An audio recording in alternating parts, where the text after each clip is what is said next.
Welcome to Christ in Private Practice, the podcast for Christian counselors building bold, sustainable practices with Christ at the center. I'm Camille McDaniel, licensed professional counselor, here to offer faith-based support, business insight, and creative strategies to help you thrive. Let's grow, be encouraged, and take action together. Welcome back to another episode. If you happen to be new here, I'm so glad that you found Christ in Private Practice podcast. Welcome to the journey. We are going to be talking today about something that is hitting very close to home because it's actually happening right now, happening all around us. And we are right now, as I'm talking right now, we are currently facing in the United States and around the world some economic pressures and some turmoil that we're facing. We're facing some tariff wars that have gone into effect, and it's pretty new. So we're not exactly sure what that's going to look like as everything plays out. Inflation is rising, and the cost of just doing business has increased. So that impacts our private practices, and therefore it impacts us as owners. So today we're going to start a discussion about how to recession-proof your private practice. And I'm going to be talking about some realistic, very actionable strategies that you can put in place right after you turn off from this particular podcast. There are other podcasts that will also talk about sustainability, and so you may want to listen to this podcast and a few of the other ones, and then start putting a plan in place. This is not going to be about fear. Again, this is Christ in private practice. It's about faithful stewardship and just smart planning so that we can continue to do the work that the Lord has called us to do, even through tough economic seasons. So let's talk about what's going on. Many clinicians may have noticed, or at least I've seen where some have noticed, that there are fewer intakes. Now, for some people, they are not experiencing that, and that's wonderful. But some are noticing that it's a little bit more difficult for them to get to whatever number is full for them. Some have noticed that clients have kind of dropped out of therapy for a little bit, and some clients are a little hesitant to just start altogether. And then we have the issue of, like, how when the economy is really tough, how that might impact cash pay clients. And then we have things going on with the insurance companies that have kind of already been brewing, as we have a lot of large tech companies that have entered into the mental health space and arena. And as they have kind of come into the space and they've made some kind of some deals and negotiated some things with the insurance companies, some people are even noticing that insurance companies are referring their members, potential clients for us, but they are referring some of their members to some of these larger companies that have entered into the mental health space. Whereas it used to be that the insurance companies may have more regularly referred to, just regular private practices, whether solo or group. But these companies are like major conglomerates. And there have been some individuals who have noted, some clinicians rather, who have noted that their clients may have shared that at one point in time they were referred to one of the big companies that have entered the mental health space by their insurance company. So we're just noticing a lot of different shifting. Some people are even noticing maybe shifting in reimbursement, or they're trying to get higher reimbursements and experiencing some difficulty over time. You may notice that even for those of us who may rent out office spaces, that rent is going up, or that just the cost of doing business has increased, whether that happens to be supplies or that happens to be like your electronic health record. There's just a lot going on. And I definitely want you to know that I am hearing it all, like all over the place.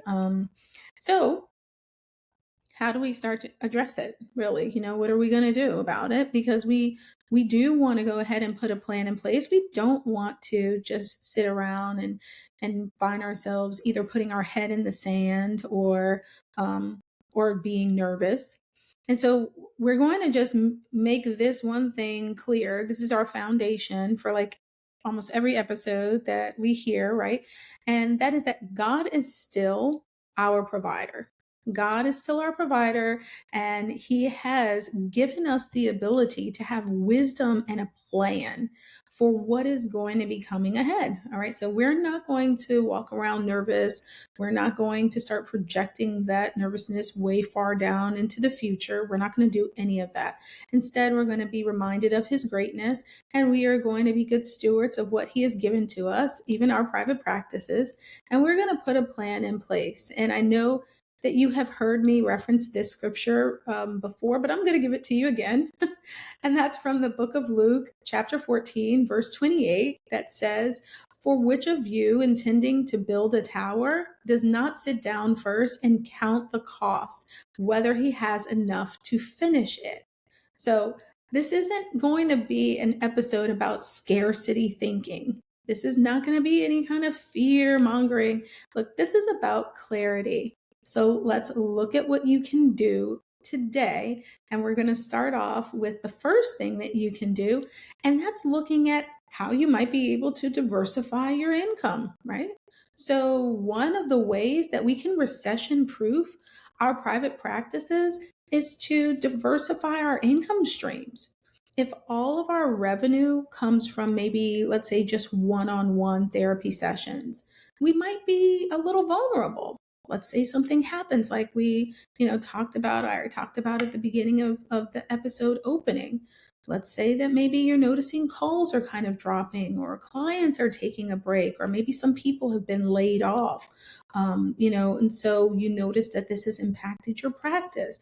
As the economy gets tighter, sometimes that impacts cash practices. But if you have diversification of income and your revenue doesn't come only from just one stream, then you may allow yourself to be positioned in a way to be able to kind of buffer in case something does happen to one of the income streams.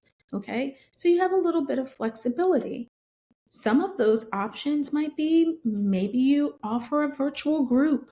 You start offering group support services because there are a lot of individuals who are looking to be able to gather and get support from others who actually know what they're experiencing, and they can feel like they are heard and understood. And that's like whether it's anxiety, whether it's grief, whether it's parenting, depression.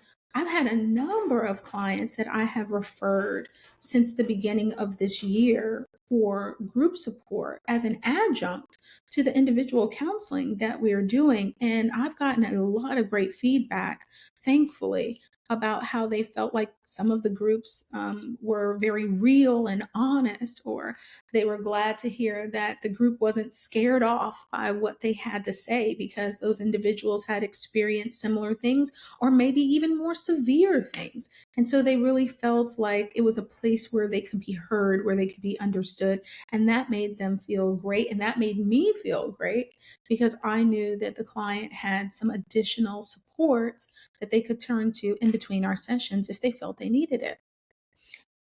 Here's another idea. What about creating like a self-guided mini course or a program, on a topic that you're already helping people with? Maybe this just goes into more depth for individuals who, again, aren't sure if they want to sign up for counseling, or it might be individuals that you are already seeing that just want to go even deeper on a self-guided journey, outside of your sessions. I know we did this in our own counseling practice over at Healing Psychotherapy Practices of Georgia. I created one program that is live now, and I created another online wellness program that will be coming up next week. The one program is for clients or even other clinicians, and it's called The Woman Everyone Leans On: Reclaiming Your Time, Health, and Identity. And then there is going to be another program that's coming out, another self guided online program next week that's going to be called Body and Brain: The Overlooked Connection. And that's going to be for everybody. It could be students, it could be newer therapists, seasoned therapists, and definitely clients, so that clients can best advocate for themselves, recognizing that sometimes it's not all in your head, but there are physical things that can impact or mimic mental health things. And there may be certain things that you can talk with your doctor about, that you can look into, or that you can ask questions in order to better advocate for your needs. So those are two things that were added to the support services that we already offer, that can allow us to be able to reach individuals in ways that one-on-one may not allow. So, what are some of the things that you focus on in your practice? Is there a way to go a little deeper with that? Maybe you can also then create an online wellness program or course, right? Well, there's another thing that you can also do that is not really, it's online, it's digital. So not necessarily a wellness program, but you can do a downloadable that somebody can do. Maybe it's a workbook. So maybe that one might be something you create and then they order, or maybe a journaling guide or a devotional.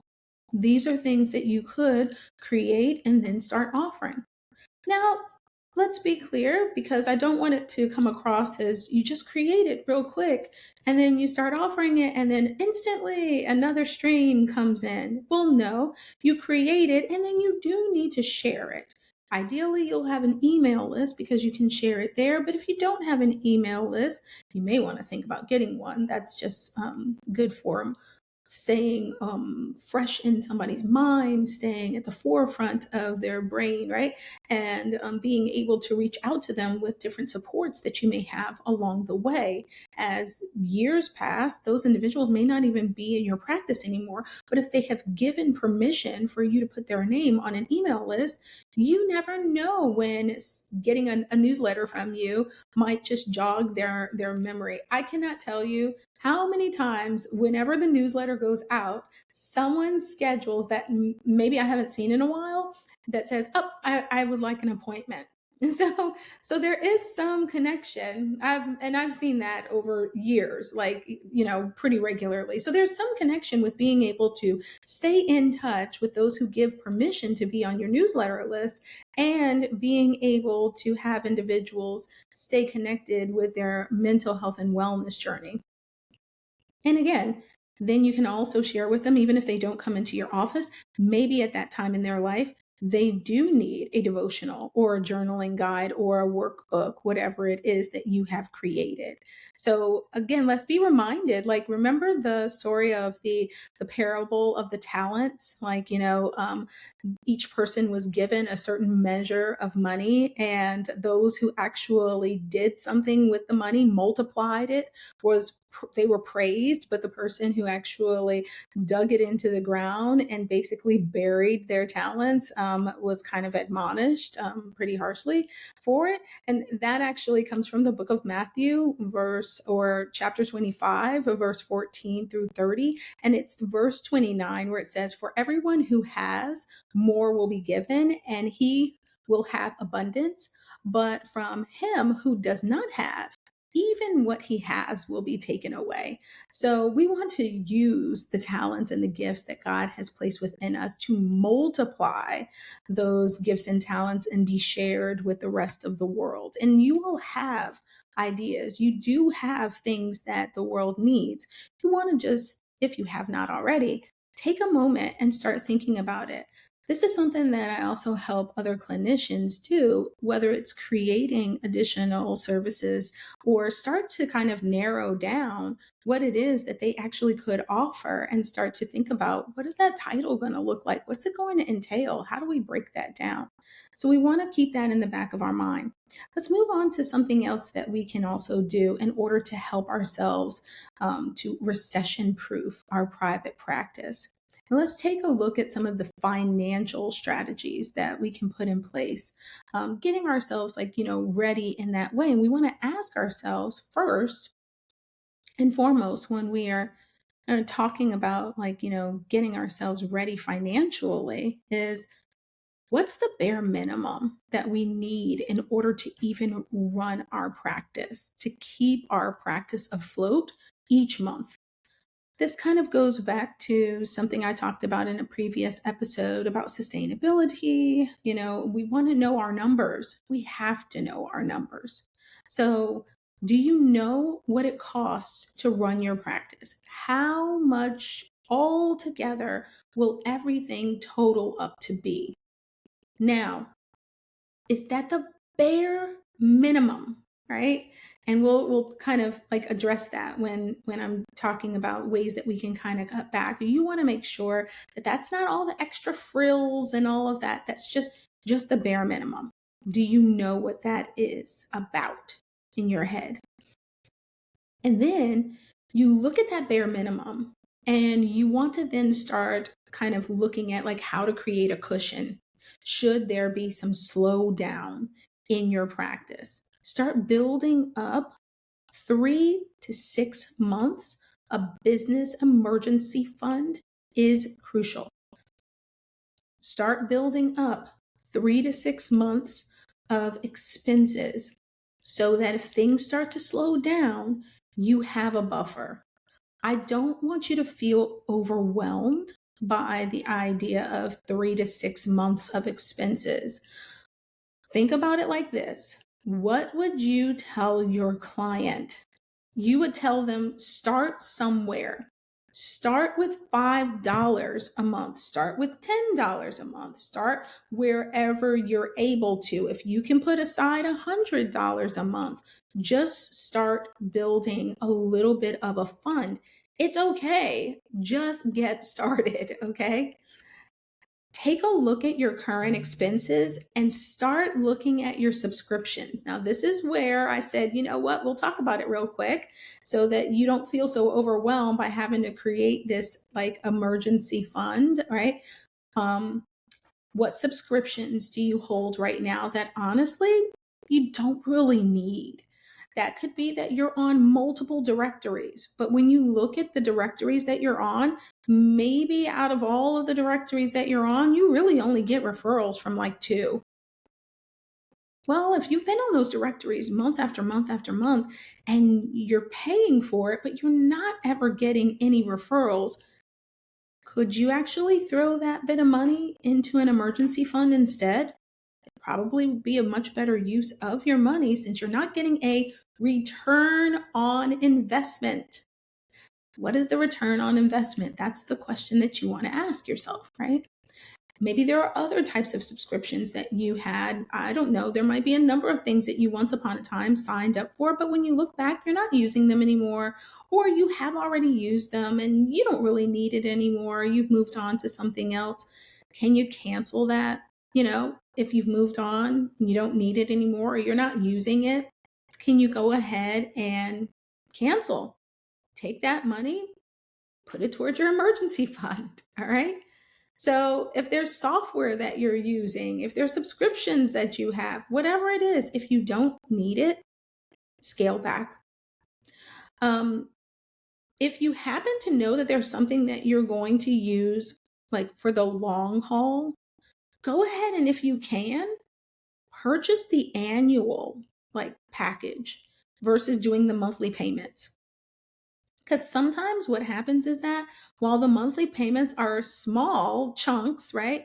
But you end up actually paying more over the course of a year.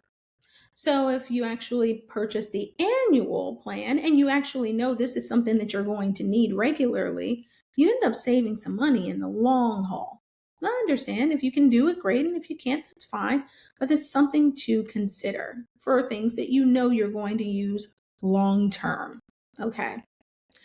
The next thing that you want to kind of look at is like, what are you doing with your payment and fee schedules? As in, this is going to go back to our sustainability episode where we took a look at, hey, are you offering sliding scale appointments? Are you offering pro bono appointments? Have you actually looked at your numbers, as in numbers going back to like how much money do you actually need to bring in to cover your expenses and your responsibilities? So when you look at your numbers and how much you need to bring in, are you accepting the appropriate number of sliding scales? Are you accepting the appropriate number of pro bono? Or have you overextended yourself to the point where maybe you are causing your budget to go in the negative every month? And that's no good.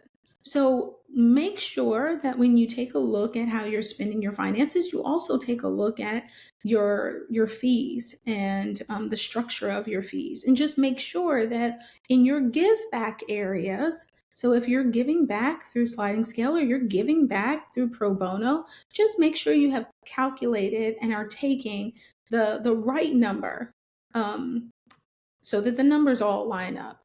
Make sure that you have prayed on it. Because even though I know when you think about Christ and marketing, we got to put it together, because sometimes the Lord will instruct you to take somebody on and you're like, but the numbers aren't really adding up. But if the Father tells you and you absolutely get the green light that the Lord has told you to do it, He's got you covered. Go ahead and do it. Okay. Let's go ahead and talk about the next area that's going to help us recession proof our private practice. And that is going to be, we really, really, really want to hang tight to relationships. We are going to double down on the way that we connect with others in the community, people we have connected with already, and people that we may not have connected with quite yet. So when things get tight in the world economically, it can be easy to kind of isolate ourselves, kind of go quiet, find ourselves getting a little nervous in that isolation. But this is actually the time to just start leaning into connection really strongly. Lean in. So go ahead.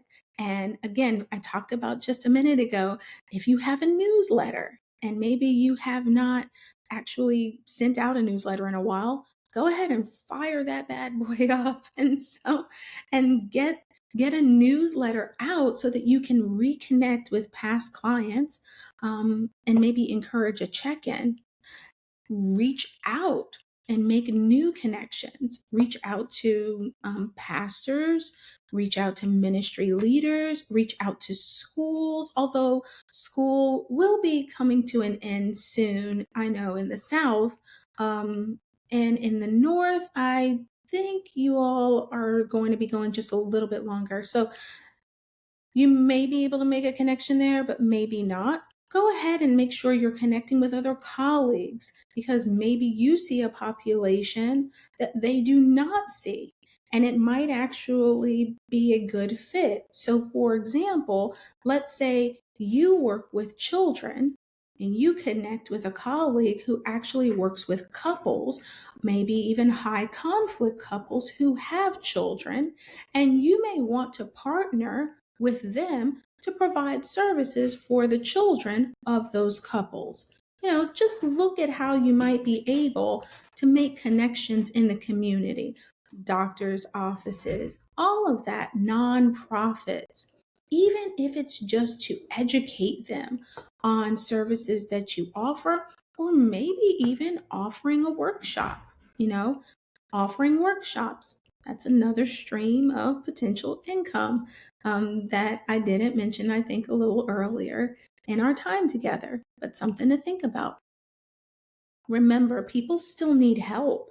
Especially in times like these. In times like these, mental health needs definitely increase. So you know that people are really feeling it. Maybe they're feeling fear or anxiety. They may even be worried about spending the money at this particular time on their own health and wellness. So you want to stay visible, stay present, keep on offering hope, keep on connecting with people. And it can definitely be helpful over the period of time that we are possibly going to be entering into. The next thing that you want to look at, well, what are some things that you might be able to do that can kind of help the office run a little bit better, as in, like, with appointments or like appointment reminders? This might be a period of time where you want to look. Do you have a number of people who happen to be forgetting about their appointments, missing their appointments, thinking that they are having an appointment, but it's at the wrong time that they show up? So maybe you want to start looking into appointment reminders at this point in time to see if that helps kind of the appointment retention, if you will. Maybe you want to start implementing a telehealth only day to maybe cut back on the amount of gas that you actually are using getting to and from the office, if that's something that might help. Again, let's just generate things that you can kind of think about so that you can put these things in place. Maybe you might be able to, I don't know, instead of maybe having um, an assistant that at this point in time are paying a lot of hours in order to do certain things, well, maybe you might be able to have an intern help a little bit in certain areas that then may allow you to kind of cut back on some virtual assistant hours. Again, this all depends on what your practice is really needing and where each person is proficient and can do the job well. So we only really want to make sure to outsource things at this point in time if it's going to contribute to our return on investment. So every decision you want to just ask yourself, does this help me to serve my clients more efficiently, more sustainably? Is this going to help my practice in the long haul, even through difficult times? All right. In all that we do, we want to just make sure that we stay grounded, we stay rooted in our word. And so, one of the things that I want us to do and just kind of let it all sink in is just to remember a scripture I'm going to share from the book of Philippians, chapter 4, and verse 19. And it says, is one we, well, it says this: and my God shall supply all your needs according to his riches in glory by Christ Jesus. And so, what we want to do is we want to make sure that as we show up and we put this plan in place, that the Lord God Almighty, he's faithful. He is on the throne. He is governing and watching over us and our businesses. We are going to be good stewards. We are going to be putting plans in place, and we are going to release the rest, knowing that it is going to be His will and His way that we submit to in all the things that we do. So let's just make sure that before we end our time together, that we remember these quick actions that you can take. You're going to go ahead and you're going to audit your services. Make sure that you are giving yourself the opportunity to create more than one stream of income. We are going to reconnect with referral sources. Go ahead and reconnect with at least 3. Like, say, these are the 3 people I'm definitely going to reconnect with. And then go ahead and do it even this week. Make sure that you are evaluating your pricing structure. Make sure that it's all balanced and that it's not actually overextending in ways that are going to hurt your business. And then go ahead. The last thing is make sure to open up a savings account, and you are going to get started today with whatever amount of money you can throw in there. Again, remember, I don't care if it's $5, $20, $100, $1,000. Just start somewhere. Okay. You're called to do what you are doing, and it doesn't matter rain or shine, economic troubles or not. We are not going to be afraid. We are just going to plan accordingly. And if you need any help with planning accordingly, I help clinicians with that. You can go to christinprivatepractice.com and you can see about the services that we have in order to support our clinicians who are doing great work for the kingdom. And if you happen to want to take a look at what it looks like to kind of create a online wellness course, then you can go right on over to healingpsychotherapyga.com and you can take a look at our online programs page. And there you will find the program that is currently live, the woman that everyone leans on, and then you will also see the program that will be live next week. Until we meet again, God bless. We're going to do it, but we're going to do it together.